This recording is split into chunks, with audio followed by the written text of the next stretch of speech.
वह प्यासा था इसलिए एक गिलास पानी लेने उठा, लेकिन टीवी पर इमरजेंसी न्यूज नहीं देख पाया। रेबीज जैसा एक अनजान वायरस दुनिया भर में फैल रहा था। इन्फेक्टेड लोग कुछ ही समय में बेहोश हो जाते थे और खून के प्यासे ज़ॉम्बी में बदल जाते थे। न्यूज ने लोगों को पहले से सामान खरीदने और लंबे समय तक होम आइसोलेशन के लिए तैयार रहने की भी याद दिलाई। निक, जो न्यूज नहीं देख पाया था, हमेशा की तरह शॉपिंग करने निकल गया। उसने देखा कि सड़क पर बहुत ज्यादा एम्बुलेंस थी, लेकिन फिर भी उसे कुछ खास नहीं लगा। वह सुपरमार्केट गया और देखा कि वह लोगों से भरा हुआ है, सभी पागलों की तरह सामान खरीद रहे हैं। निक को थोड़ा अजीब लगा, लेकिन उसने ज्यादा कुछ नहीं सोचा। उसने बस कुछ दिनों का खाना खरीदा और जल्दी से घर चला गया। उस शाम उसकी बहन, जो मिलिट्री में काम करती थी, ने अचानक फोन किया। तभी निक को स्थिति की गंभीरता का पता चला। उसकी बहन ने कहा कि उसे उस दोपहर अंदर की जानकारी मिली थी कि वायरस जितना बताया गया था उससे कहीं ज्यादा डरावना था। इन्फेक्शन रेट पहले से ही हर मिनट हजारों में था और बड़े अधिकारियों ने पहले से ही एक आइलैंड पर सेफ जोन बना दिया था। इसलिए उसकी बहन को उम्मीद थी कि निक उनके साथ सेफ आइलैंड पर जा सकेगा। हालात कितने सीरियस हैं, ये सुनकर निक अगले दिन जल्दी उठ गया। निक तुरंत अपनी बिल्ली को एयरपोर्ट ले गया। इस बीच उसके पड़ोसी भी शहर से बाहर जा रहे थे। उन्हें साफ तौर पर पहले से पता चल गया था। बिना देर किए निक तेजी से एयरपोर्ट पहुंचा। हालांकि जैसे ही वह बोर्ड करने के लिए लाइन में लगा, चेक इन सिस्टम अचानक खराब हो गया। इससे पहले कि आसपास के पैसेंजर कुछ कर पाते, सभी फ्लाइट एक साथ कैंसिल हो गई। उसी समय सभी के फोन पर एक इमरजेंसी कॉल आया, जिसमें कहा गया था कि वायरस के तेजी से फैलने की वजह से पूरा देश पूरी तरह अलर्ट पर है और सभी लोगों को घर लौटकर सेल्फ आइसोलेट करने को कहा गया है। निक हैरान रह गया। उसने जल्दी से अपनी बहन से पूछा कि क्या हो रहा है। उसने बताया कि वायरस पूरी तरह से कंट्रोल से बाहर है और निक से तुरंत घर जाने को कहा, जबकि वो उसे लेने के लिए किसी को भेजने की कोशिश कर रही थी। लेकिन जब निक घर जाने वाला था तो उसने देखा कि भागती हुई गाड़ियों से सड़कें पूरी तरह से ब्लॉक थी। कोई और ऑप्शन न होने पर निक अपनी बिल्ली को लेकर घर चला गया।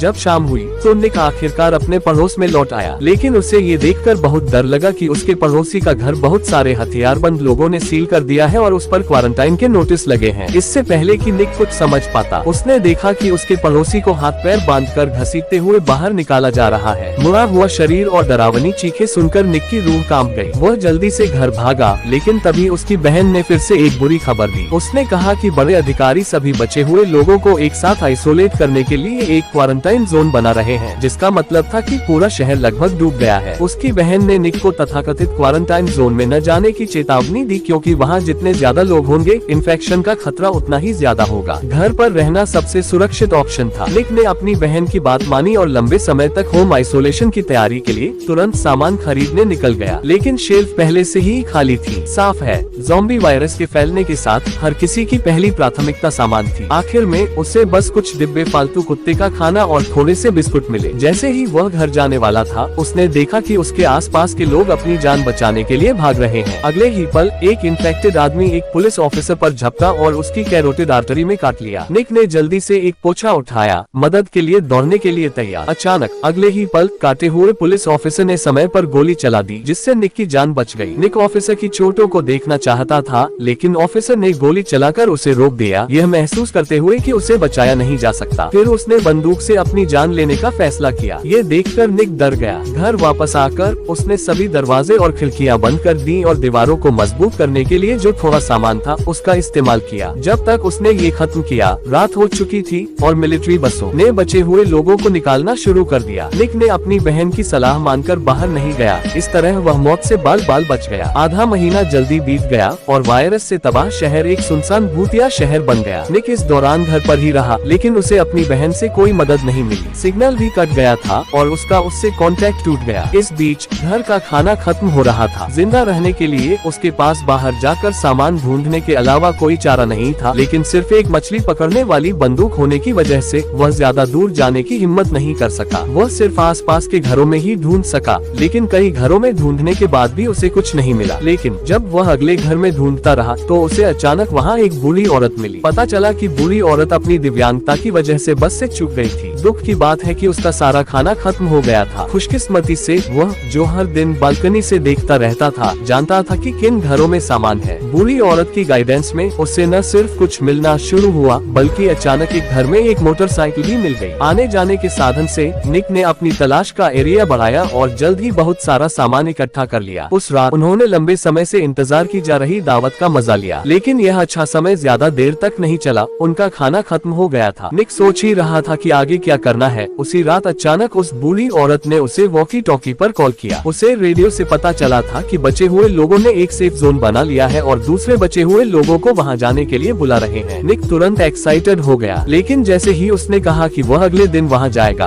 बूढ़ी औरत ने अचानक जवाब देना बंद कर दिया। निक को लगा कि दूसरा इंसान परेशान है कि वह उसे छोड़ न दे, इसलिए उसने तुरंत वादा किया कि वह उसे नहीं छोड़ेगा और उसे वहां से जरूर ले जाएगा। हालांकि जब निक अगले दिन उसे ढूंढने आया तो उसने पाया कि बूढ़ी औरत ने उसे खा लिया था। पता चला कि बूढ़ी औरत बूढ़ी होने के कारण निक पर बोझ नहीं बनना चाहती थी, इसलिए उसने अपनी जान लेने का फैसला किया। दुखी होकर निक के पास अकेले उस जगह पर जाने के अलावा कोई चारा नहीं था जिसके बारे में दूसरे इंसान ने बताया था। लेकिन जब वह आखिरकार पहुंचा तो उसने पाया कि वह जगह भी गिर चुकी थी। अगले ही पल मोटरसाइकिल की तेज आवाज ने बड़ी संख्या में इन्फेक्टेड लोगों को अपनी ओर खींच लिया। ये देखकर निक बस गैस दबाकर आगे बढ़ सका। खुशकिस्मती से अपनी तेज रफ्तार से उसने अपने पीछे ज़ॉम्बी के झुंड को तेजी से पीछे धकेल दिया। लेकिन इससे पहले कि वह खुश हो पाता, उसके सामने अचानक लाशों का ढेर देखकर वह इतना चौंक गया कि वह जमीन पर गिर पड़ा। निक ने दर्द को नजरअंदाज किया और जल्दी से मोटरसाइकिल उठाई, लेकिन गिरने के बाद मोटरसाइकिल पूरी तरह से बंद हो गई और कुछ भी हो उसे टक्कर नहीं लगी। ये देखकर कि ज़ॉम्बी का झुंड पहले से ही उसे पकड़ रहा था, उसके पास मोटरसाइकिल छोड़कर अपनी जान बचाने के लिए भागने के अलावा कोई चारा नहीं था। वह अपनी बिल्ली के साथ जंगल में छिप गया। बिल्लियों के झुंड से गुजरने के बाद निक भी एक डॉक पर पहुंच गया। ज़ॉम्बी लगातार उसका पीछा करते रहे, लेकिन निक ने जल्दी से डॉक के गेट बंद कर दिए और झुंड को दूर ही रोक लिया। हालांकि जैसे ही वह नाव से भागने की तैयारी कर रहा था, उसे ये देखकर निराशा हुई कि डॉक पर सभी नावें पहले ही जा चुकी थी। जैसे ही वह निराशा से भर गया, उसने ऊपर देखा और पास ही पानी पर एक यॉट और एक मोटरबोट देखकर हैरान रह गया। बिना किसी हिचकिचाहट के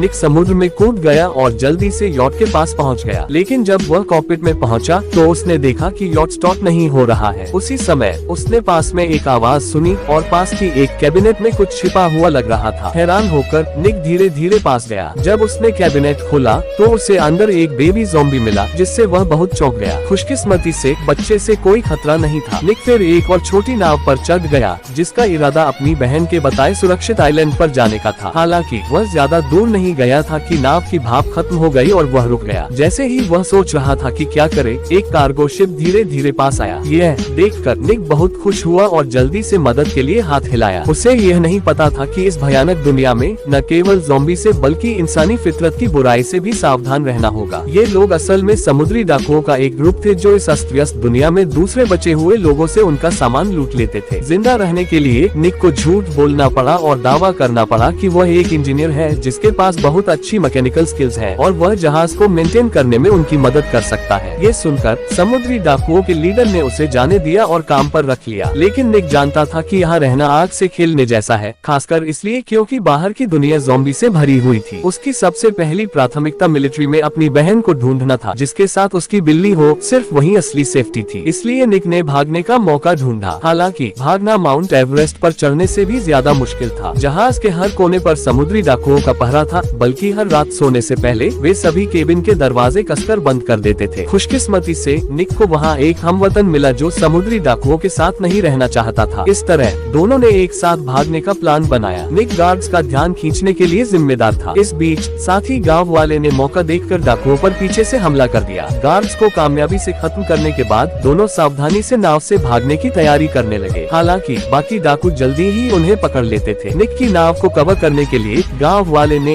एक हथियार उठाया और गोली चला दी। इस लड़ाई में गांव वाले के कंधे में गलती से गोली लग गई। उसके घाव का इलाज करने के लिए निक ने तुरंत नाव को किनारे पर लगाया और जल्दी से एक चालू कार ढूंढी, जिससे वह अपने गांव वाले को सबसे पास के हॉस्पिटल ले गया। लेकिन जैसे ही वह हॉस्पिटल के एंट्रेंस पर पहुंचा, एक ज़ॉम्बी उस पर झपटा। निक के पास रुकने और गोली चलाने के अलावा कोई चारा नहीं था, लेकिन तेज गोलियों ने दूसरे ज़ॉम्बी को अपनी ओर खींच लिया, इसलिए उसे बेतहाशा गोली चलानी पड़ी। खुशकिस्मती से वह एम्यूनेशन खत्म होने से ठीक पहले खतरे को खत्म करने में कामयाब रहा। फिर उसने अपने गांव वाले को हॉस्पिटल ले जाने में मदद की, लेकिन हॉस्पिटल अब खून से लथपथ था। बिना सोचे समझे उसने पहले अपने गांव वाले को एक ऑपरेटिंग रूम में ले जाने में मदद की और फिर जल्दी से सर्जिकल इंस्ट्रूमेंट्स ढूंढने लगा। लेकिन अचानक उसी समय वेंटिलेशन डक्ट से आवाज आई। हैरान होकर वो पास गया और सुनने लगा तो उसे अंदर से आवाजें सुनाई दी। एंट्रेंस न मिलने पर उसने घबराकर आवाज लगाई, जिससे अनजाने में एक ज़ॉम्बी उसकी ओर खींच गया। निक बस अपनी जान बचाकर भाग सकता था। इससे पहले कि वह सांस ले पाता, उसने पलटकर देखा कि ज़ॉम्बी का एक झुंड तुरंत उसकी ओर दौड़ रहा है। निक जल्दी से भागकर ऑपरेशन रूम में वापस गया और दरवाजा कसकर बंद कर लिया। अजीब बात है, हॉस्पिटल के बेड पर पड़ा गाँव का आदमी कहीं नहीं दिख रहा था। जैसे ही निक पूरी तरह हैरान था, उसे ये देखकर झटका लगा कि पीछे की बिल्डिंग में 2 नर्स और कई बच्चे छिपे हुए हैं। भीड़ के बोझ तले दबा उसका गाँव का आदमी खतरे से बाहर था। फिर निक ने एना, जो बच गई थी, को अपनी तकलीफ के बारे में बताया। एना निक को छत पर ले गई,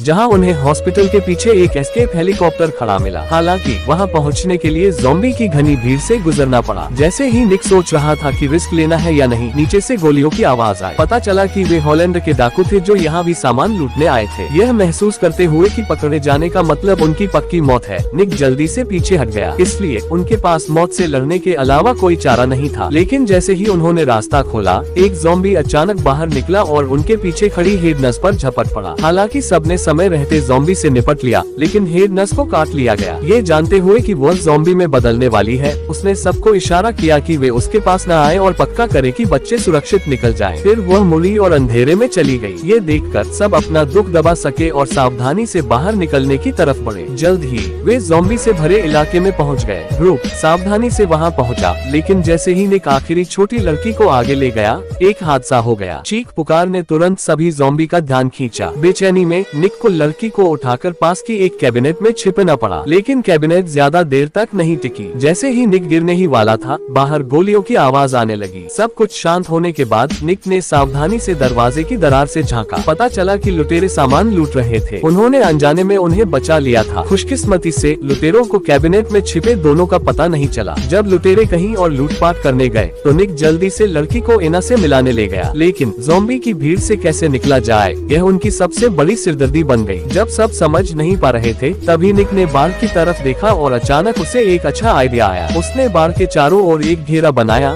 जिससे वे सुरक्षित रहेंगे और धीरे धीरे हेलीकॉप्टर की तरफ बढ़ सकेंगे। लेकिन ज़ॉम्बी आसान शिकार नहीं थे। वे अगले ही सेकंड में झुंड में आ गए। वे सिर्फ चलते हुए ही वापस लड़ सकते थे। जब वे लोहे के गेट के पास पहुँचे, तो एना ने बिना झिझक जंजीरें तोड़ दी। सबके अंदर जाने के बाद एना ने जल्दी से गेट बंद कर दिया, जिससे ज़ॉम्बी बाहर ही रह गए। तुरंत सब हेलीकॉप्टर की तरफ दौड़े, लेकिन इस जरूरी मौके पर हेलीकॉप्टर किसी वजह से स्टार्ट नहीं हुआ। उसी समय कई ज़ॉम्बी हाथ पैर फैलाकर बाढ़ पर चढ़ गए। हेलीकॉप्टर को स्टार्ट होने के लिए समय निकालने के लिए निक को अकेले ही बाहर जाना पड़ा ताकि ज़ॉम्बी को रोका जा सके। लेकिन तभी कुछ परेशान आदमी ताकतवर हथियारों से लैस होकर वहां पहुंचे। वे हेलीकॉप्टर तक पहुंचे और बंदूक दिखाकर ग्रुप को धमकाया और प्लेन छोड़ने को कहा। उनके बचने की उम्मीदें खत्म होते देख निक, जो अब और बर्दाश्त नहीं कर सका, मुड़ा और जंजीरें तोड़ दी, गेट खोल दिया और ज़ॉम्बी अंदर आ गए। फिर वह लोहे के गेट के पीछे छिप गया। अगले ही पल बेसुध डाकू ज़ॉम्बी का खाना बन गए। दोनों तरफ के लोगों को बुरी तरह घायल देखकर निक ने जल्दी से एक कुल्हाड़ी उठाए और बाहर निकलने का रास्ता काट दिया। ऊपर एना ने तुरंत एक लाइफ लेडर नीचे फेंका। निक के सीढ़ी पकड़ने के बाद वह आखिरकार खतरे से बाहर हो गई। जो लोग बच गए थे, मौत से बचकर उन्होंने देर करने की हिम्मत नहीं की और उस सुरक्षित आइलैंड की ओर दौड़े जहां निक की बहन थी। लेकिन अचानक उनके सेल फोन का सिग्नल अचानक वापस आ गया। निक ने जल्दी से अपनी बहन का कॉल उठाया, अपने भागने और उसके पास जाने के अपने प्लान के बारे में बताने के इरादे से। लेकिन अगले ही पल ऊपर से गुजरते फाइटर जेट्स को देखकर और अपनी बहन की जोरदार गुजारिश सुनकर उन्हें तुरंत एहसास हुआ कि दूसरी तरफ के लोग भी शायद गिर गए हैं। और इस तरह शैडो स्काई खत्म